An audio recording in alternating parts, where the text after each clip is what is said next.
So last வீடியோவில் நம்ம create பண்ணுறது எப்படின்றத பார்த்தோம். ஸோ இந்த வீடியோவில் வந்து அதை எப்படி ஒர்க் பண்ணுறது, ப்ராஜெக்ட் எப்படி ஒர்க் பண்ணுறது அப்படின்றத பற்றி பார்க்கலாம். இந்த இடத்துல வந்து பார்த்தீங்கன்னா ப்ராஜெக்ட் லிஸ்ட்டுன்னு இருக்கும், அதை கிளிக் பண்ணிங்கன்னா ஏற்கனவே நம்ம கிரியேட் பண்ணியிருக்க ப்ராஜெக்டோட லிஸ்ட்டு காமிக்கும். பர்டிகுலராக வந்து இப்போ நம்ம ப்ரிவ்யூ பார்க்கணும். இப்போ 3 ஆப்ஷன் இருக்குது இதில் ஃபோட்டோன்றதை வந்து டபுள் கிளிக் பண்ணிங்கன்னா நம்ம வந்து எந்த ப்ராஜெக்ட் ஒர்க் பண்ணுறோமோ அதனுடைய ஃபோட்டோஸ் வந்து நம்மளுக்கு ஜூம் பண்ணி காமிக்கும். பார்த்தீங்கன்னா நம்ம எந்த ப்ராஜெக்டை ஒர்க் பண்ணுறோம் அவங்களுடைய டீட்டெயில்ஸ் வந்து இமேஜ் நம்ம ஆட் பண்ணியிருக்க இமேஜ் வந்து இங்கே விசிபிள் ஆகுது. அதே வந்து பார்த்தீங்க அப்படின்னா 2வது ஆப்ஷன் வந்து ஃபோல்டர், அதாவது எந்த ஃபோல்டரில் இந்த ப்ராஜெக்ட் வந்து இருக்குது அப்படின்னு பார்க்குறதுக்கு இந்த இடத்துல டபுள் கிளிக் பண்ணிங்க அப்படின்னா ஆட்டோமேட்டிக்காக அந்த ப்ராஜெக்டோடைய லொக்கேஷனுக்கு வந்து உங்களுக்கு ப்ராஜெக்ட் லொக்கேஷன் வந்து விசிபிள் ஆகும். ஸோ இந்த ப்ராஜெக்டை ஓப்பன் பண்ணணும் அப்படின்னா இங்கே டபுள் கிளிக் பண்ணணும். இப்போ பார்த்தீங்கன்னா யூஸ்வலாக மேலே டாப்பில் எதுவுமே இல்லை. அதே வந்து நான் இந்த இடத்துல டபுள் கிளிக் பண்ணதுக்கப்புறம் என்ன ஆகுதுன்னு பாருங்கள். ஸோ டபுள் கிளிக் பண்ணேன் அப்படின்னா உங்களுக்கு ஆட்டோமேட்டிக்காக என்ன ஆகும் அப்படின்னா இங்கே மேலே இருக்கக்கூடிய லிஸ்ட்டெல்லாம் உங்களுக்கு காமிக்கும். ஸோ நம்ம என்னென்னலாம் வந்து இருக்குது இந்த யூஏயில் அப்படின்றத எல்லாமே காமிக்கும். இதில் வந்து பார்த்திங்கன்னா இந்த மேலே டாப்பில் ஷீட்டு க்ரியேட் பண்ணுறது, க்ளோஸ் பண்ணுறது, ஃப்ரேமை வந்து ஜென்ரேட் பண்ணுறது, பார்டர் ஜென்ரேட் பண்ணுறது, ஸ்மார்ட் டூல்ஸ் அண்ட் ரீடச் வந்து ஆப்ஷன்ஸ் வந்து மேலே இருக்குது. அதே வந்து ப்ராஜெக்டை லோட் பண்ணுறது. ஸோ இங்கே வந்து பார்த்திங்கன்னா உங்களுக்கு ப்ராஜெக்ட் ஃபோட்டோஸ் லோட் பண்ணுறது, பேட்ச் டூல்ஸு, இந்த இடத்துல டவுன்லோட்ஸு, அதாவது நம்ம ஹை ரெசல்யூஷன்ஸ் இமேஜ் ஜென்ரேட் பண்ணக்கூடிய ஆப்ஷன்ஸ் இருக்குது. கூடுதலாக இந்த சாஃப்ட்வேரோடைய சிறப்பே என்னென்னா ஏஐ வந்து ஜென்ரேட் பண்ணுறது தான். ஸோ அது வந்து 4th டேப்பில் இருக்குது. இப்போ நம்ம ஒரு ஃபோட்டோஸ் வந்து இப்போ நம்ம ஒரு ஈவெண்ட்டை வந்து லோட் பண்ணுறது எப்படின்னு பார்த்தீங்கன்னா இந்த இடத்துல இந்த ஃபோட்டோன்ற டேபை கிளிக் பண்ணிங்க அப்படின்னா 4 ஆப்ஷன் இருக்குது. ஒன்று வந்து ஈவெண்ட்டு, ஒன்று மல்டி கேமு, இன்னொன்று வந்து கேண்டிட், இன்னொன்று வந்து கட் ஃபோட்டோஸ். ஓகே, 4 ஆப்ஷன் இருக்குது. இதை எப்படி லோட் பண்ணுறது அப்படின்னு பார்த்தீங்கன்னா இங்கேயே ஒரு ஃபோல்டர் ஆப்ஷன் இருக்கும். இதை கிளிக் பண்ணிங்க அப்படின்னா உங்களுக்கு இப்போ ஈவெண்ட் ஃபோட்டோ லோட் பண்ணணுன்னா இங்கே ஃபோல்டர் ப்ரௌசரில் இங்கே கிளிக் பண்ணிங்கன்னா ஆட் ஃபோல்டர், சிங்கிள் ஃபோல்டராக இருந்துச்சு அப்படின்னா நீங்கள் ஆட் ஃபோல்டரில் அந்த லொக்கேஷனில் இருக்கக்கூடிய ஃபோட்டோஸை வந்து செலக்ட் பண்ணிங்கன்னா உங்களுக்கு லோட் ஆகிடும். அதே வந்து சப் ஃபோல்டர், அதாவது மல்டிபிள் ஃபோல்டர் வச்சுருக்கீங்கன்னா இந்த ஆட் சப் ஃபோல்டர்ன்றதை நம்ம செலக்ட் பண்ணிக்கலாம். ஏற்கனவே நம்ம ஆட் பண்ண ஃபோல்டரையோ இல்லை சப் ஃபோல்டரையோ நம்ம கிளியர் பண்ணுறதுக்கு இந்த கிளியர் ஆல் அப்படின்ற இந்த ஆப்ஷனை வந்து நம்ம யூஸ் பண்ணிக்கலாம். அடுத்தது மல்டி கேமில் அதே சேம் ஆப்ஷன் தான். நீங்கள் மல்டி கேமராவில் எடுக்கக்கூடிய ஃபோட்டோஸை வந்து நீங்கள் 2 இதில் கூட ஆட் பண்ணிக்கலாம். அதை ஆட் பண்ணுறது சேம் அதே மெத்தட் தான். ஆட் ஃபோல்டர்னு கிளிக் பண்ணிவிட்டு நீங்கள் அதில் இருக்கிற மாதிரி ஆப்ஷன்ஸில் இங்கேயும் கிளிக் பண்ணிக்கலாம். அதேமாதிரி இந்த இடத்துலையும் இன்னொரு கேமராவுடைய டேட்டாஸையும் நீங்கள் இந்த மாதிரி ஃபோல்டரில் நீங்கள் இருக்கிறத நம்ம செலக்ட் பண்ணிக்கிற ஆப்ஷன் இதில் இருக்குது. அடுத்தது கேண்டிட்டும் சேம் ஆப்ஷன் தான். ஸோ நம்ம எப்படி லோட் பண்ணுறது, ஸோ சேம் இதுலேயும் அதே மாதிரி தான் இருக்கும். ஓகே, ஸோ இந்த சைட் பார்த்தீங்க அப்படின்னா உங்களுக்கு ரைட் சைடில் டாப்பில் இங்கே ஒரு ப்ளே பட்டன் மாதிரி இருக்கும். இதை கிளிக் பண்ணிங்க அப்படின்னா template, edit, articles, text and print out இருக்கக்கூடிய லொக்கேஷன், அதை யூஸ்டு ஃபோட்டோஸ் அண்டு எந்த லொக்கேஷனில் நம்ம வந்து பிஎஸ்டி ஃபைல் இருக்குன்றத, அதாவது நம்ம மொதல் ப்ராஜெக்ட் க்ரியேட் பண்ணுற இடத்துல அந்த பிஎஸ்டி ஃபைல்ஸ் இருக்கும். ஸோ அதனுடைய ஓப்பன் பண்ணுற ஆப்ஷன் இங்கே இருக்குது. ஃபஸ்ட்டு டெம்ப்ளேட் பார்க்கலாம். டெம்ப்ளேட்டில் ஆட்டோ டெம்ப்ளேட் அப்படின்னு இருக்குது. இதை வந்து இங்கே ரைட் கிளிக் பண்ணி நீங்கள் டெம்ப்ளேட்ஸ் வந்து லோட் பண்ணிக்க முடியும். இதை வந்து வெறும் லே அவுட் மட்டும் இருக்கக்கூடியதை வந்து நம்ம இந்த இடத்துல வந்து ஆட் பண்ணிக்கலாம். சிஆர்டி கிரியேட்டிவ் ஃபைல்ஸை வந்து நம்ம இங்கே லோட் பண்ணிக்க முடியும்.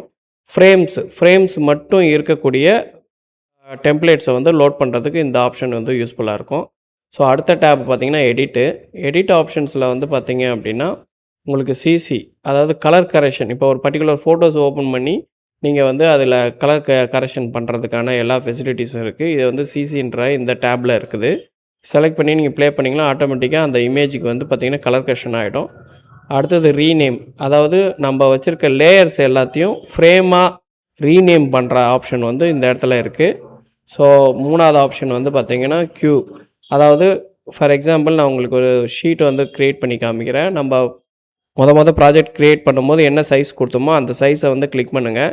கிளிக் பண்ணிங்கன்னா ஃபஸ்ட்டு உங்களுக்கு ஒரு ஷீட் வந்துடும். அதுக்கப்புறம் மேலே டாப்பில் வந்து பார்த்தீங்க அப்படின்னா உங்களுக்கு ஃப்ரேம் க்ரியேட் பண்ணுற செக்ஷனில், அதாவது மேலே டாப்பில் இருக்குது. ஸோ இதை வந்து 4க்கு 4ன்ற அந்த இதை கிளிக் பண்ணோம் அப்படின்னா ஆட்டோமேட்டிக்காக என்ன ஆகும் அப்படின்னா உங்களுக்கு ஃப்ரேம்ஸ் வந்து உங்களுக்கு 8 ஃப்ரேம்ஸ் வந்து க்ரியேட் ஆகிடும். லெஃப்ட்டு ரைட்டில் பார்த்தீங்க அப்படின்னா ஆட்டோமேட்டிக்காக.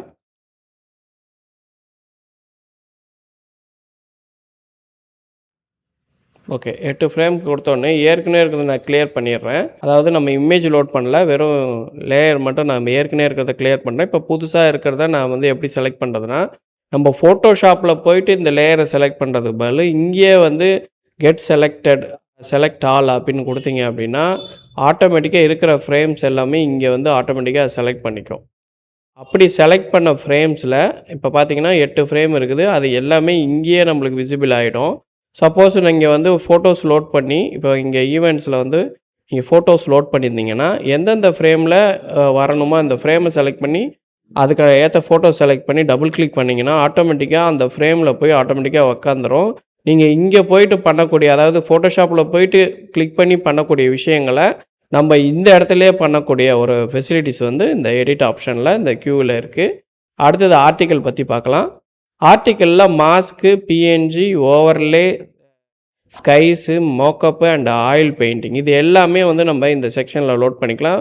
எல்லா செக்ஷனுக்குமே வந்து பார்த்திங்கன்னா 3 ஆப்ஷன் கொடுத்துருப்போம். ஒன்று ஆட் ஃபோல்டர், ஒன்று add sub folder and clear all. அந்த ஆப்ஷன்ஸ் வந்து நம்ம கொடுத்துருப்போம். ஸோ அடுத்தது டெக்ஸ்ட்டு. ஸோ டெக்ஸ்ட்டு கிளிக் பண்ணிங்க அப்படின்னா டைட்டில் இருக்கும், wishes AI, note, QR code. இது எப்படின்றதை பார்க்கலாம். ஃபஸ்ட்டு வந்து பார்த்திங்க அப்படின்னா டைட்டிலில் நம்ம வெட்டிங்கில் என்ன இந்த ப்ராஜெக்டை க்ரியேட் பண்ணும்போது நம்ம என்ன கொடுத்தோமோ அந்த ஈவெண்ட்டோட நேம் இங்கே காமிக்கும். சப்போஸ் நீங்கள் வேறு ஏதாவது ஒரு நேமை வந்து நீங்கள் மாடிஃபிகேஷன் பண்ணிவிட்டு கூட, இல்லை என்கேஜ்மெண்ட், இல்லை வேறு ஏதாவது ஒன்று மாற்றிட்டு கூட இந்த இடத்துல வந்து பார்த்திங்கன்னா க்ரியேட் டெக்ஸ்ட்டுன்னு கொடுத்து இந்த இடத்துல ப்ளே பண்ணிங்க அப்படின்னா உங்களுக்கு ஆட்டோமேட்டிக்காக அங்கே க்ரியேட் ஆகிக்கும். ஸோ க்ரியேட் ஆனதை நீங்கள் வந்து பார்த்திங்கன்னா எக்ஸ்பேண்ட் பண்ணிக்கலாம். கண்ட்ரோல் T கொடுத்து நீங்கள் உங்களுக்கு ஏற்ற மாதிரி சைஸ் மாடிஃபிகேஷன் எது வேணால் பண்ணிக்கலாம். சப்போஸ் வந்து இதை மாடிஃபிகேஷன் பண்ணதில் மேற்கொண்டு நீங்கள் வேறு ஏதாவது மாற்றுறீங்க, இப்போ வெட்டிங்னே மாற்றுறீங்க அப்படின்னா இந்த இடத்துல கிளிக் பண்ணிவிட்டு வெட்டிங்னு மாற்றிட்டு இங்கே அப்டேட் கொடுத்தீங்கன்னா இந்த இடத்துல வந்து பார்த்திங்கன்னா உங்களுக்கு அப்டேட்டுன்னு கொடுத்தீங்கன்னா ஆட்டோமேட்டிக்காக என்ன ஆகும்னா அந்த பர்டிகுலர் டெக்ஸ்ட்டு வந்து செலக்ட் பண்ணியிருக்க டெக்ஸ்ட்டு வந்து ஆட்டோமேட்டிக்காக உங்களுக்கு மாறிக்கும். ஸோ அதேமாரி தான் மற்ற எல்லாமே. இப்போ டேட்டு நீங்கள் ஆட் பண்ணணும் அப்படின்னாலும் இங்கே க்ரியேட் கொடுத்தீங்கன்னா ஆட்டோமேட்டிக்காக உங்களுக்கு டேட்டு வந்து க்ரியேட் ஆகிக்கும். சப்போஸ் நீங்கள் வந்து அந்த அந்த டேட்டோடைய ஃபார்மேட்ஸை நீங்கள் சேஞ்ச் பண்ணணுன்னா கூட இந்த இடத்துல வந்து பார்த்திங்கன்னா மாற்றிட்டு ஜஸ்ட்டு நீங்கள் அப்டேட் கொடுத்தீங்கன்னா நம்ம செலக்ட் பண்ணிக்கிற அந்த இடத்துல வந்து ஆட்டோமேட்டிக்காக சேஞ்சஸ் ஆகிக்கும். ஸோ இது மாதிரி தான் நீங்கள் லொக்கேஷன், பிரைட், க்ரோம் அண்டு அவங்களோட டீட்டெயில்ஸையும் நம்ம செட் பண்ணிக்கலாம். சப்போஸ் நீங்கள் எனி பிஎஸ்டி ஓப்பன் பண்ணியிருந்தாலும் அதில் போன இயர் இருந்துச்சுன்னா அந்த பிஎஸ்டியில் ஃபார் எக்ஸாம்பிள் 2026 பதில் உங்களுக்கு 2025 இருந்துச்சுன்னா இங்கே ஃபிக்ஸ் இயர்னு கொடுத்தீங்கன்னா அந்த இயரை ஃபைன் பண்ணி கரண்ட் இயருக்கு வந்து அது ரீப்ளேஸ் பண்ணிக்கும். அதேமாதிரி தான் fix date, fix event, fix all எல்லாமே அப்படி தான் உங்களுக்கு ஒர்க் ஆகும். அடுத்தது வந்து விஷஸ் ஃபார் ஏஐ. ஸோ இந்த ஏஐன்றது வந்து பார்த்திங்கன்னா ஆட்டோமேட்டிக்காக நம்ம வந்து நேம் 1, நேம் 2, நேம் 3ன்னு வச்சுருக்கோம். அதாவது பிரைடு, க்ரோமு அந்த ரெண்டும் கம்பைன் பண்ணி இருக்கக்கூடிய 3வது ஆப்ஷன். எதை நீங்கள் எந்த டெக்ஸ்ட்டை நீங்கள் கிளிக் பண்ணாலும் அதுக்கேற்ற மாதிரி விஷஸ் வந்து இங்கே க்ரியேட் ஆகிக்கும். அந்த விஷஸில் வந்து நம்ம வந்து க்ரியேட் பண்ணோம் அப்படின்னா இந்த இடத்துல வந்துடும். ஃபார் எக்ஸாம்பிள் எனக்கு இப்போ நான் வந்து இந்த 3 கிளிக் பண்ணதுனால இந்த ஆப்ஷன் வந்திருக்கு.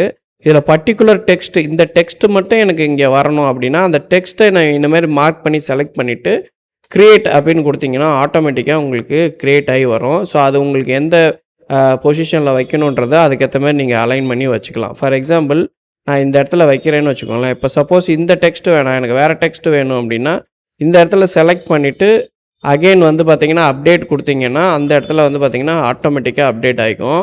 இதில் நிறைய ஆப்ஷன் இருக்குது. ஸோ நம்ம ஒன்று ஒன்றா இங்கே பார்த்தீங்கன்னா தெரியும் உங்களுக்கு நிறைய விஷஸ் வந்து நம்ம க்ரியேட் பண்ணிக்க முடியும் அந்தந்த தேவைக்கு ஏற்ற மாதிரி. ஓகேங்களா? ஸோ அடுத்தது வந்து நோட்டு அப்படின்ற இந்த இடத்துல வந்து பார்த்திங்கன்னா இந்த ஈவெண்ட் ரிலேட்டடாக இருக்கக்கூடிய ரிமைண்டரு, இல்லை அவங்க என்ன சொல்லியிருக்கிறாங்க, ஸோ அவங்க எத்தனை ஷீட் சொல்லியிருக்காங்க, இது மாதிரி விஷயங்கள் நம்ம அவங்க சொல்லியிருக்க கரெக்ஷன்ஸு இதெல்லாமே நோட் இன்ஃபர்மேஷன்ஸாக நம்ம வந்து ஆட் பண்ணி வச்சுக்கிறதுக்கு இந்த ஆப்ஷன் வந்து ரொம்ப யூஸ்ஃபுல்லாக இருக்கும்.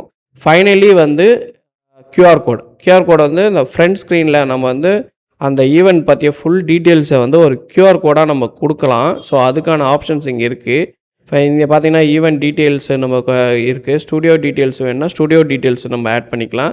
ஈவெண்ட் டீட்டெயில்ஸ் வேணுன்னா அந்த பர்டிகுலர் ஈவெண்ட்டோட டீட்டெயில்ஸை வந்து ஆட் பண்ணி கிளிக் பண்ணாலே ஆட்டோமேட்டிக்காக வந்துடும். இந்த இடத்துல வந்து கிரியேட் கியூஆர் கோடு கொடுத்தீங்கன்னா உங்களுக்கு கியூஆர் கோடு வந்து உங்களுக்கு ஜென்ரேட் ஆகிடும். இது வந்து உங்களுக்கு எங்கே ப்ளேஸ் பண்ணணுமோ அந்த இடத்துல நீங்கள் வந்து இந்த QR கோடை ப்ளேஸ் பண்ணிக்க முடியும். ஃபைனலி வந்து பிரிண்ட் அண்ட் யூஸ்டு, அதாவது நம்ம யூஸ் பண்ண பிஎஸ்டி ஓகேங்களா, நம்ம க்ரியேட் பண்ண பிஎஸ்டியை நம்ம ஓப்பன் பண்ணி பார்த்துக்கலாம். ஜேபக் இமேஜும் நம்ம ஓப்பன் பண்ணி பார்த்துக்கலாம். அடுத்தது வந்து யூஸ்டு ஃபோட்டோஸ், அதாவது நம்ம இந்த ஈவெண்ட்டில் இந்த எந்தெந்த டெம்ப்ளேட்டுக்கெல்லாம் என்னென்ன ஃபோட்டோஸ் எல்லாம் யூஸ் பண்ணியிருக்கோமோ அந்த யூஸ் பண்ண ஃபோட்டோஸை வந்து ஓப்பன் பண்ணி பார்க்குறதுக்கான ஆப்ஷன்ஸும் இந்த ஆப்ஷனில் இருக்குது. ஸோ இதில் வந்து பார்த்திங்கன்னா இருக்கிற எல்லா ஆப்ஷன்ஸையும் நம்ம ஓவரலாக பார்த்துட்டோம். ஸோ மேலே இருக்கிற டாப்பில் இருக்கிற ஆப்ஷன் பார்த்திங்கன்னா ஹோம் ஸ்க்ரீனு, இதை கிளிக் பண்ணிங்கன்னா ஹோம் ஸ்க்ரீனு, இங்கே ஷீட்டை நம்ம க்ரியேட் பண்ணுறது எனி சைஸ் வந்து நம்ம க்ரியேட் பண்ணிக்கலாம். அதே மாதிரி வந்து பார்த்திங்க அப்படின்னா இந்த இடத்துல சேவ் அண்ட் க்ளோஸு, இந்த இடத்துல வந்து சேவஸ் பிடிஎஃபாக சேவ் பண்ணிக்கலாம். சேவஸ் பிடிஎஃப் பிஎஸ்டி ப்ளஸ் வந்து ஜேபக்காக க்ரியேட் பண்ணிக்கலாம். Save all PSD, 4-5 template open பண்ணி வச்சுக்கோன்னா எல்லா பிஎஸ்டியும் சேவஸ் பண்ணிக்க முடியும். அதே மாதிரி அதுக்கான ஆப்ஷன்ஸ் எல்லாமே நம்ம இங்கே கொடுத்துருக்கோம். ஃப்ரேம் க்ரியேட் பண்ணுற ஆப்ஷன், பார்டர் க்ரியேட் பண்ணுற ஆப்ஷன், ஸ்மார்ட் டூல்ஸ் இருக்குது ஓகேங்களா. ஸோ இதில் வந்து convert to shape, convert to frame, இந்த மாதிரி நிறைய ஃபீச்சர்ஸ் இருக்குது. இது அடுத்தடுத்த வீடியோவில் நம்ம பார்க்க போகிறோம். ஸோ ரீடச் பண்ணுறக்கூடிய ஆப்ஷன்ஸ் இருக்குது. ஸோ இதுதான் ஓவரால் பார்த்தா நம்ம பார்க்க வேண்டிய யூஐ இன்டர்ஃபேஸ் பற்றி நம்ம முழுசாக பார்த்துட்டோம். நெக்ஸ்ட்டு நம்ம வந்து ஒரு ஃபுல் ப்ராஜெக்டை ஒர்க் பண்ணி பார்க்கலாம்.